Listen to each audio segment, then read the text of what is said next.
Hi hello అండి అందరికీ నమస్తే. My mysterious boss part 59. జాన్వికి మరోసారి స్పష్టంగా అర్థమైంది. అతను ఒక రాక్షసుడిగానే ఉంటాడు అని జాన్వి కిటికీ బయటికి చూస్తూ ఒక నిట్టూర్పు విడిచింది. ఇంటికి చేరుకునే వరకు ఆమె సిద్ధార్థతో ఒక మాట కూడా మాట్లాడలేదు. ఇంటికి వచ్చాక నేరుగా కారు దిగిపోయి లోపలికి వెళ్ళిపోయింది. మెట్లు ఎక్కుతూ ఉండగా ఒక్కసారిగా కొన్ని మాటలు ఆమె చెవిలో పడ్డాయి. వెంటనే ఆమె అడుగులు నెమ్మదించాయి. ఈ రోజు మళ్ళీ ఆమెకు ఆ దాడి వచ్చింది. ఆమె ఎప్పుడు కోలుకుంటుందో ఏమో అని మిస్సెస్ భోస్లే గొంతు వినిపించింది. జాన్వి వెంటనే గుర్తుపట్టింది. చూడమ్మా, నువ్వు ఏడవకు, అన్నీ బాగానే అవుతాయి అని ఈసారి మిస్సెస్ భోస్లే అన్నారు. వాళ్ళు ఎవరి గురించి మాట్లాడుతున్నారు అని ఆలోచిస్తూ జాన్వి ఆ గొంతు వినిపిస్తున్న వైపుకు వెళ్ళబోతూ ఉండగా అప్పుడే సిద్ధార్థ్ బోట్ల శబ్దం వినిపించింది. వెంటనే వెనక్కి తిరిగి తన గదిలోకి పరిగెత్తింది. గదిలోకి వెళ్లి అలాగే మంచంపై వాలిపోయింది. అయ్యో, సిద్ధార్థ భోస్లే. అతను ఎవరో మాట వినడని తెలిసినా వెళ్ళి మాట్లాడ్డాను. చివరికి నాకే నిరాశ ఎదురయ్యింది. ఇక అదృష్టవశాస్తు ఇంటి నుంచి వెళ్ళగొట్టలేదులే. కానీ ఇప్పుడు ఆ సోహం అమ్మ పరిస్థితి ఏమవుతుందో అని ఆలోచిస్తేనే జాన్వి మనసు భారమయ్యింది. అంతలో ఆమెకు ఒక ఆలోచన వచ్చింది. వెంటనే గూగుల్లో క్యాన్సర్ రోగులకు సహాయం చేసే స్వచ్ఛంద సంస్థల గురించి వెతకడం మొదలుపెట్టింది. అలా వెతికిన తర్వాత 2-3 సంస్థల సంప్రదింపులు వివరాలను రాసుకుంది. అలా సహాయం చేస్తారో లేదో తెలియదు. అయినా ప్రయత్నిస్తే ఫలితం దొరుకుతుందనే ఆశతో ఒకసారి ప్రయత్నించాలని నిర్ణయించుకుంది జాన్వి. ఆ తర్వాత ఆమె జూహీకి ఫోన్ చేసింది. నిన్న ఆమె సహాయం చేస్తానని చెప్పింది. ఇప్పుడు ఈ స్వచ్ఛంద సంస్థల ద్వారా ఏదో ఒకటి జరుగుతుందేమోనని జాన్వి ఆశపడింది. 4-5 రింగుల తర్వాత ఫోన్ లిఫ్ట్ చేసింది. హలో జూహీ, నేను జాన్వీని మాట్లాడుతున్నాను అని జాన్వి చెప్పింది. ఆ చెప్పు అని జూహీ సమాధానం ఇచ్చింది. అది సోహం అమ్మ కోసం నేను అని జాన్వి చెప్పబోతూ ఉండగా జూహీ మధ్యలో మాట్లాడింది. అయ్యో, ఇప్పుడే కొద్దిసేపటి క్రితం హాస్పిటల్ నుంచి ఫోన్ వచ్చింది. ఆమె చికిత్స కోసం ఎవరో పెద్ద మనిషి భారీ విరాళం ఇచ్చారట. ఈ రోజే ఆమెను మంచి హాస్పిటల్కి మార్చుతున్నారు. బహుశా రేపటి నుంచే చికిత్స మొదలవుతుంది అని జూహీ ఆనందంగా చెప్పింది. ఆ మాటలు విన్న జాహ్నవి ఒక్కసారిగా ఆశ్చర్యపోయింది. ఎవరు విరాళం ఇచ్చారు అని అయోమయంగా అడిగింది. ఆ విషయం మాత్రం చెప్పడం లేదు. కానీ విరాళం ఇచ్చిన వ్యక్తి చాలా పెద్ద మనిషి అయి ఉంటాడు. ఎందుకంటే ఆమెకు శస్త్రచికిత్స కూడా చేయించబోతున్నారు. అది చాలా చాలా పేరున్న శస్త్రచికిత్స నిపుణుడితో అని జూహీ చెప్పింది ఆనందంగా. సరే అని జాహ్నవి చెప్పింది. Janvi, thank you. నన్ను నమ్మావు, సహాయం చేయడానికి కూడా ప్రయత్నించావు. బహుశా నీ ప్రార్థన ఫలించింది. రేపు సోహంను కలవడానికి వెళ్తున్నాను. విషయం వింటే అతను చాలా సంతోషపడతాడు అని జూహీ తృప్తిగా చెప్పింది. సరే బాయ్ అని జాన్వి చెప్పి ఫోన్ పెట్టేసింది. ఇంత త్వరగా విరాళం ఎవరిచ్చుంటారు? సిద్ధార్థ్. కానీ అక్కడైతే అతను చాలా కోపంగా ఉన్నాడు. మరి ఈ రోజే విరాళం ఎలా వచ్చింది? సిద్ధార్థ్ అక్కడి నుంచి వెళ్ళిన తర్వాతేనా? ఖచ్చితంగా ఈ పని అతనే చేసుంటాడు. అంటే మనసు మాత్రం నిజంగా చాలా మంచిది అని జాన్వి మనసులోనే అనుకుంది. వెళ్ళి అడగాల అని ఆలోచిస్తూ లేచి బయటకు వచ్చింది. సిద్ధార్థ్ గదిలోకి తెంగు చూసింది. కానీ అతను అక్కడ లేడు. ఇప్పుడు ఎక్కడికి వెళ్ళాడు అని ఆలోచిస్తూ ఎదురుగా చూసింది. అక్కడ ఒక పనివాడు క్లీన్ చేస్తున్నాడు. అన్నయ్య, సార్ ఎక్కడున్నారు అని అతన్ని అడిగింది. సార్ బయట స్విమ్మింగ్ పూల్ దగ్గర కూర్చొని పనిచేస్తున్నారు అని అతను చెప్పాడు. సరే, థ్యాంక్ యూ అని చెప్పి జాన్వి స్విమ్మింగ్ పూల్ దగ్గరకు వెళ్ళింది. నిజంగానే సిద్ధార్థ్ అక్కడ ల్యాప్టాప్ ముందు పెట్టుకుని పనిలో మునిగిపోయి ఉన్నాడు. కొంచెం సంకోచంతో అతని ఎదుటికి వెళ్లి నిలబడింది. అదే సమయంలోని ఇక నర్సు తాతయ్య కుర్చీని తోసుకుంటూ అటువైపుగా తీసుకొస్తుంది. ఇక జాన్వి సిద్ధార్థ్ ఇద్దరు అక్కడ కనిపించగానే తాతయ్య నర్సుని ఆగమని చెప్పారు. జాన్వి కొంచెం భయపడుతూ సిద్ధార్థ్తో ఏదో మాట్లాడుతున్నట్లు ఆయన కనిపించింది. ఏంట్రా ఇది? నా కోడలు గులాబీ పువ్వులా ఎంత మృదువుగా ఉంది. వీడేమో గట్టి బంగాళదుంపలా కూర్చున్నాడు. పాపం, నా కోడల్ని అసలు పట్టించుకోవటం లేదు. ఇక నేనే ఏదో ఒకటి చెయ్యాలి అని తాతయ్య జాన్వి ముఖంలో కనిపిస్తున్న ఆ చిన్న గందరగోళాన్ని చూస్తూ అన్నారు. ఏయ్ నర్స్, ఇటురా, నా దగ్గరకు రా అని తాతయ్య పిలవగానే నర్స్ కుర్చీని వదిలి ఆయన ఎదుటకు వచ్చింది. నువ్వు వెళ్ళి నా కోడలికి ఒక చిన్న తోపు ఇవ్వు. కానీ ఆ తోపు అలాగే ఉండాలి. ఆమె నేరుగా ఆ గడుసు బంగాళదుంప మీద పడాలి. ఇద్దరూ కలిసి నేరుగా నీళ్ళల్లో పడిపోవాలి, సరేనా అని తాతయ్య చెప్పగానే నర్స్ కళ్ళను పెద్దవి చేసింది. కానీ సార్ అని నర్స్ సిద్ధార్థ వైపుకు చూస్తూ తడబడుతూ చెప్పబోయింది. అదేం కాదు, నువ్వు ఇక్కడ నా కోసమే ఉన్నావు కదా, నేను చెప్పిందే చెయ్యాలి, లేకపోతే జీతం ఇవ్వను అని తాతయ్య కోపంగా అన్నారు. సరే సార్, కానీ సార్ నాపై కోప్పడ్డారు కదా అని నర్సు భయంగా సిద్ధార్థ వైపుకు చూస్తూ అడిగింది. అయ్యో, నేను వాడి తండ్రికి తండ్రిని, వాడేమీ కోప్పడడు, నువ్వు ధైర్యంగా వెళ్ళి చెయ్యి అని తాతయ్య నవ్వుతూ అన్నారు. నర్సు భయంగా ఒక గుటక వేసి వాడిద్దరి వైపుకు నడిచింది. ఇక జాన్వి సిద్ధార్థ్ ఎదుట నిలబడి ఉంది. సిద్ధార్థ్ మాత్రం విసుగ్గా ఆమె వైపుకు చూస్తున్నాడు. జాన్వి ఏం చెప్పాలనుకుంటున్నావో త్వరగా చెప్పు, వచ్చి నువ్వు 5 నిమిషాలు అయిపోతుంది. నీకు పని లేకపోవచ్చు, కానీ నాకు చాలా వర్క్ ఉంది అని సిద్ధార్థ్ కొంచెం కోపంగా విసుగ్గా అన్నాడు. సార్ అది జూహీ అని జాన్వి చెప్పబోతూ ఉండగానే అయ్యో అంటూ ఒక్కసారిగా ఆమె సిద్ధార్థ్ మీద పడిపోయింది. అదే క్షణంలో డబ్బంటూ నీళ్ళల్లో ఏదో బరువైనది పడిన శబ్దం వినిపించింది. జాన్వికి క్షణం ఏమీ అర్థం కాలేదు. నీరు ముక్కు నోట్లోకి రావటంతో ఆమె గాబరాగా చేతులు కాళ్ళు వాడించింది. అదే సమయంలో సిద్ధార్థ్ ఆమెను పట్టుకుని పైకి లేపి ఆమె ముఖం నీటి పైకి వచ్చేలా చేశాడు. పైకి వచ్చిన వెంటనే జాన్వి గట్టిగా ఊపిరి పీల్చుకుని కళ్ళను తెరిచింది. ఎదురుగా సిద్ధార్థ్ ఆమెని చూస్తూ కనిపించాడు. నువ్వు బాగున్నావా అని ఆమె నుదుటిపై అతుక్కున్న జుట్టును మెల్లగా వెనక్కి జరుపుతూ అడిగాడు. అతని వేల స్పర్శతోనే అప్పటికే తడబడుతున్న జాన్వి మరింత సంకోచించింది. ఆ అవును, నేను బాగున్నాను అని తల వంచుకుని తడబడుతూ చెప్పింది. సిద్ధార్థ్ చెయ్యి ఆమెపై ఉంది. జాన్వి మాత్రం తెలియకుండానే అతన్ని గట్టిగా పట్టుకుంది. అతను ఆమెను కొద్దిగా తన వైపుకు లాగగానే జాన్వి ఒక్కసారిగా ఉలిక్కిపడి అతని వైపుకి చూసింది. సిద్ధార్థ్ ఆమెకు దగ్గరగా వంగి మెల్లగా చెప్పాడు. నర్స్ నిన్ను తోసింది మా తాతయ్య చెప్పడంతో అని ఆమె చెవికి దగ్గరగా నిదానంగా చెప్పాడు. ఆ మాటలు విన్న జాన్వికి ఒళ్ళు జలధరించింది. ఆమె కళ్ళు తెలియకుండానే మూసుకుపోయాయి. అతని చొక్కాపై ఆమె పట్టు మరింత పెరిగింది. ఆ చూసావా, నేనే అసలు లవ్ గురువు కదా అని తాతయ్య నవ్వుతూ అన్నారు. ఇక నర్స్ కూడా నవ్వుతూ, సార్ మీ లవ్ గురువు కాదు, రొమాన్స్ గురువు మీరు అని సిగ్గుపడుతూ అంది నర్సు. అలాగే అలాగే, ఇక మన మనవడి ప్రేమను ఇక్కడ నిలబడి చూడకూడదు అని నవ్వుకుంటూ తాతయ్య అన్నారు. నర్స్ ఆయన వీల్ చైర్ని నెమ్మదిగా తోసుకుంటూ అక్కడ నుండి లోపలికి తీసుకెళ్ళింది. ఇక స్విమ్మింగ్ పూల్ లో జాన్వి ఇంకా సంకోచంతో సిద్ధార్థ్ చేతుల్లోనే ఉంది. సిద్ధార్థ్ మాత్రం ఆమెని చూస్తూ నిలబడ్డాడు. సిద్ధార్థ్ ఆమెని చూస్తూ ఉన్నాడు. జాన్వి ముఖం సిగ్గుతో ఎర్రబడిపోయింది. గులాబీ రంగు పెదవులు చిన్నగా వణుకుతున్నాయి. క్షణం పాటు ఆమెను ముద్దు పెట్టాలనే కోరిక అతని మనసులో మెదిలింది. వెంటనే తాతయ్య ఉన్న వైపుకు ఒకసారి చూశాడు.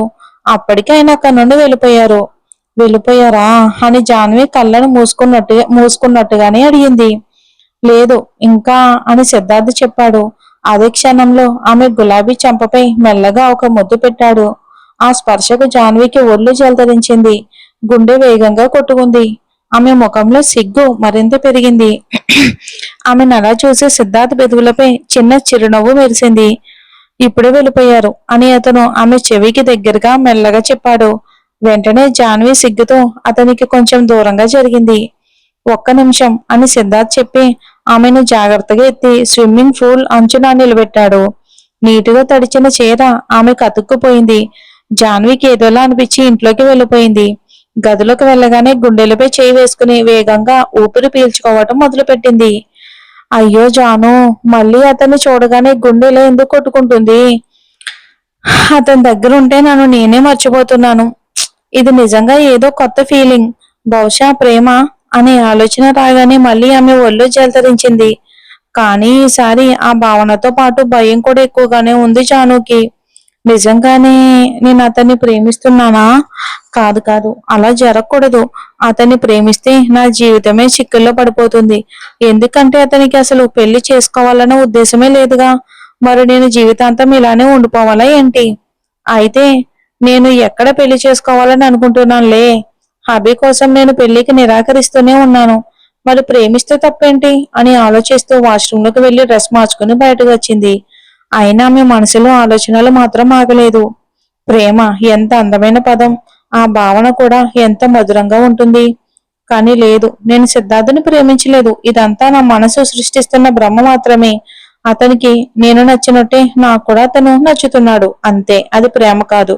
కాదంటే కాదు అని తన మనసును తానే చెప్పుకుని ఒక దీర్ఘ నిశ్వాస విడిచి మంచంపై పడుకుంది.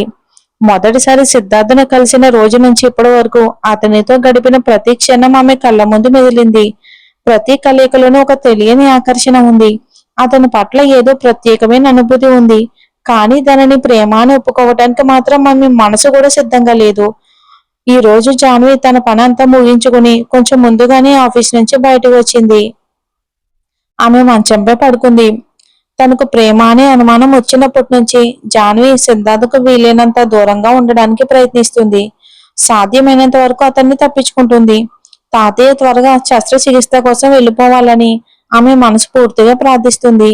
అందుకే ఈ రోజు సిద్ధార్థకు చెప్పకుండానే ఆఫీస్ నుంచి బయటకు వచ్చింది. రోడ్డుపై ఆటో కోసం ఎదురు చూస్తున్నా కూడా ఆమె మనసులో మాత్రం సిద్ధార్థ్ గురించిన ఆలోచనలే తిరుగుతున్నాయి. ఎంత వద్దనుకున్నా అతని జ్ఞాపకాలు ఆమెను వదలడం లేదు. అదే ఇప్పుడు ఆమెకు భయాన్ని కలిగిస్తుంది. మేడం, ఎక్కడికి వెళ్ళాలి అని ఆటో డ్రైవర్ అడగడంతో జాన్వి ఒక్కసారిగా ఆలోచన నుంచి బయటకు వచ్చింది. ఆమె ఆటోలో కూర్చుని అడ్రస్ చెప్పింది. కొంతసేపటికి తర్వాత ఏదో తేడాగా అనిపించింది. ఆటో తప్పుడు దారిలో వెళ్తుంది. బయట అంతా కూడా నిర్మానుష ప్రాంతాల్లో కనిపిస్తుంది. అన్నయ్య, మీరు రాంగ్ అడ్రస్ కి తీసుకెళ్తున్నారు, దయచేసి ఆటో ఆపండి అని బయటకు చూస్తూనే చెప్పింది. లేదు మేడం, లేదు, నేను సరిగ్గానే వెళ్తున్నాను అని డ్రైవర్ ముందున్న అద్దంలో ఆమె వైపుకు చూస్తూ అన్నాడు. ఈసారి అతని ముఖంలో క్రూరమైన చిరునవ్వు కనిపించింది. అన్నయ్య, దయచేసి దయచేసి ఆటో ఆపండి అన్నయ్య, లేకపోతే నేను పోలీసులకు ఫోన్ చేస్తాను అని జాన్వి చేతిలో ఫోన్ తీసుకుని చెప్పింది. లోపల మాత్రం తీవ్రంగా భయపడుతుంది. అయినా ఈసారి ధైర్యంగా ఉండాల్సిందే అనుకుంది. అయ్యో మేడం, అంత తొందర ఏంటి అని చెప్పి డ్రైవర్ ఆటో ఆపాడు. ఆటో ఆగగానే జాన్వి దాదాపు దూకేసినట్టుగానే బయటికి వచ్చింది. కానీ ఎదురుగా కనిపించిన దృశ్యం చూసి ఆమెకు ఒళ్ళంతా వణికిపోయింది. ఆ ఆటో వెనుక మరో ఆటో కూడా ఆగి ఉంది. అందులో నుంచి సుధీర్ దిగుతున్నాడు. జాన్వి భయంతో ఒకసారి ఆటో డ్రైవర్ వైపుకు, మరోసారి సుధీర్ వైపుకు చూసింది. ఇద్దరు ఆమెను వంకర నవ్వుతూ చూస్తున్నారు. వెంటనే జాన్వి వాళ్ళిద్దరి నుంచి దూరంగా పరిగెత్తడం స్టార్ట్ చేసింది. ఏయ్, పట్టుకో ఆమెను, ఇన్ని రోజులు గమనించి ఈ అవకాశం దొరికింది, త్వరగా పట్టుకో అని సుధీర్ గట్టిగా అరవడంతో ఆటో డ్రైవర్ ఆమె వెంట పరిగెత్తాడు. జాన్వి ప్రాణాన్ని అరచేతిలో పెట్టుకుని దారిలో కనిపించిన వైపుకే పరిగెత్తుతుంది.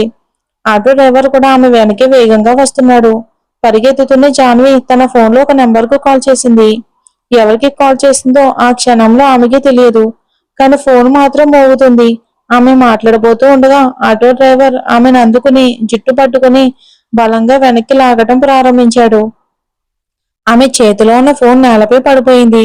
ఆ ఫోన్లో అవతల వ్యక్తి మాత్రం హలో హలో అని పదే పదే పిలుస్తున్నాడు. జాన్వి తనను విడిపించుకోవటానికి శక్తి మీద ప్రయత్నించింది. కానీ అతని బలానికి ఆమె శక్తి ఏమాత్రం సరిపోవటం లేదు.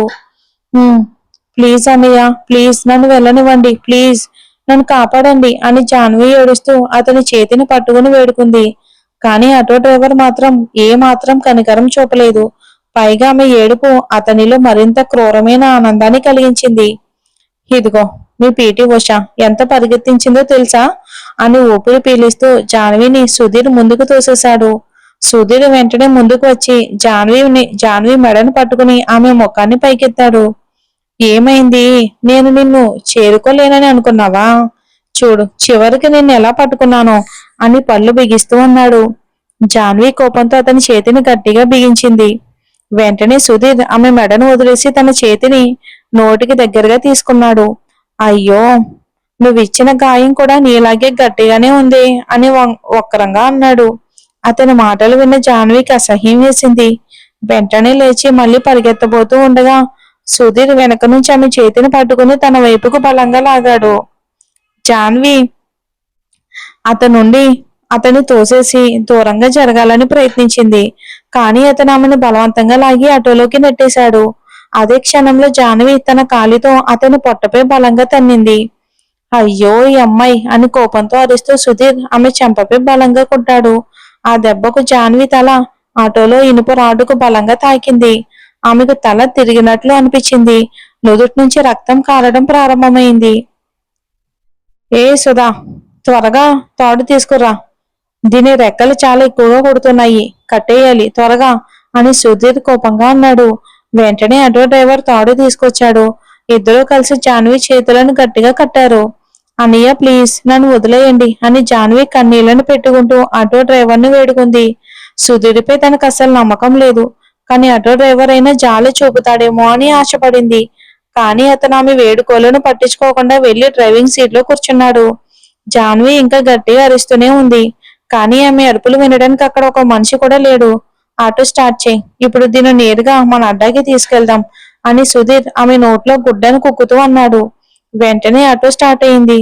జాన్వి కళ్ళలో నుంచి కన్నీళ్ళు ఆగకుండా కారుతున్నాయి. ఈ రోజుతో అన్నీ ముగిసిపోతాయేమో అన్న భయం జాన్వీనైతే చుట్టుముట్టింది. ఆ పరిస్థితిలో కూడా ఆమె మనసులో అభి గురించి ఆలోచన వచ్చింది. ఒకవేళ వాళ్ళు నన్ను చంపేస్తే అభి పరిస్థితి ఏమవుతుంది? మిస్టర్ భోస్లే అతన్ని చూసుకుంటారా నేను లేకపోతే? ఆయన మాట ఇచ్చారు, కానీ మరి ఆ మాట నిలబెట్టుకుంటారా అని మనసులోనే దేవుణ్ణి ప్రార్థించడం ప్రారంభించింది. కానీ ఈసారి దేవుడు కూడా తనకు సహాయం చేయడేమో అనే నిరాశ ఆమె హృదయాన్ని కమ్మేసింది. అకస్మాత్తుగా జాహ్నవికి సిద్ధార్థ్ గుర్తొచ్చాడు. సిద్ధార్థ్ సార్, ప్లీజ్ నన్ను కాపాడండి ప్లీజ్ అని తన హృదయ గర్భం నుంచి అతన్ని ఆర్తిగా పిలుచుకుంది. కొద్దిసేపటికి వాళ్ళు ఆమెను ఒక నిర్మానుష ప్రాంతానికి తీసుకెళ్లారు. అది ఎవరిదో రహస్య స్థావరంలా కనిపిస్తుంది. అక్కడ మరో ముగ్గురు వ్యక్తులు మాత్రమే ఉన్నారు. సుధీర్ జాన్విని భుజాన వేసుకుని లోపలికి తీసుకెళ్లి ఎదురుగా ఉన్న గడ్డి మీద నిర్దాక్షిణంగా పడేశాడు. జాన్వి భయంతో అతని వైపుకు చూసి నెమ్మదిగా వెనక్కి జరగడం ప్రారంభించింది.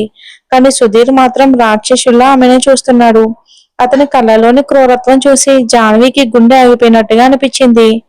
సిద్ధార్థ్ ప్లీజ్ నన్ను కాపాడండి అని కన్నీళ్లు కారుస్తూనే మనసులో మళ్ళీ మళ్ళీ అతన్ని వేడుకుంది.